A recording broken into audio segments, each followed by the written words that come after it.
주부님들은 오후가 되면 오늘은 뭘 먹나, 뭘 해먹어야 되나 고민하곤 합니다.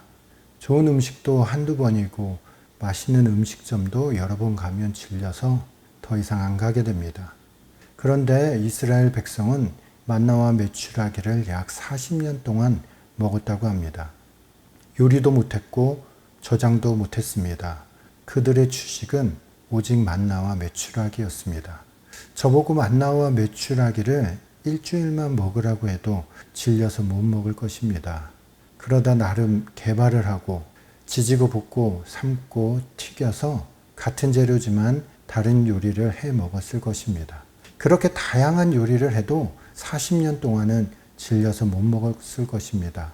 반복되고 익숙해지면 우린 금방 실증을 느끼고 질려합니다. 하나님의 도우심과 인도하심조차 우린 질려할 때가 너무 많습니다. 그래서 우린 하나님의 도우심과 인도하심이 매일의 생활 가운데 자극적으로 나타나지 않으면 그것을 기적이라고 말하지 않습니다. 당연한 것이다 라고 말을 합니다.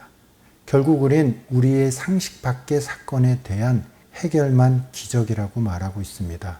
만나와 메추라기는 기적입니다. 그러나 매일 반복되고 한결같은 것에 실증을 느끼고 기적이라고 말하지 않습니다. 하나님께서 이스라엘 백성에게 왜 고난을 주셨습니까? 자극을 원하는 이스라엘 백성에게 시각적인 고난과 자극적인 고난을 주셨습니다. 그 고난이 해결되어야 하나님이 살아계시다 말하고 기적이다 말했습니다. 하나님은 만나와 메추라기로 감사하길 원하십니다. 한결같음에 감사하길 원하십니다. 반복되어서 우리가 채 느끼지도 못할 것에 감사하길 원하십니다. 우리가 무료하다 느끼는 삶에 감사하길 원하십니다.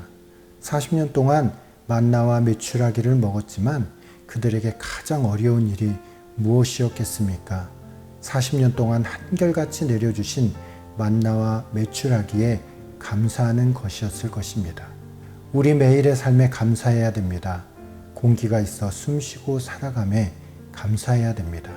매일 똑같은 반찬만 준다고 투정하는 남편도 아내에게 감사해야 됩니다. 왜 우리 집은 이 모양 이 꼴이냐고 불평하는 자녀들도 부모에게 감사해야 됩니다. 우린 날마다 한결같으신 하나님께 감사해야 됩니다. 내 삶 속에 만나와 메추라기는 무엇입니까? 매일 있어 감사하지 못한 것이 무엇인지 찾아내야 합니다.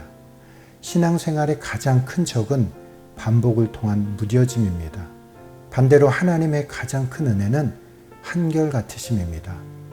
두 가지 다 뜻은 같지만 그러나 내가 어떻게 받아들이느냐에 따라 내 삶이 천국이 되기도 하고 지옥이 되기도 합니다. 오늘 주신 것에 감사하고 하나님께 영광 돌리는 삶 사시기를 주님의 이름으로 축원합니다.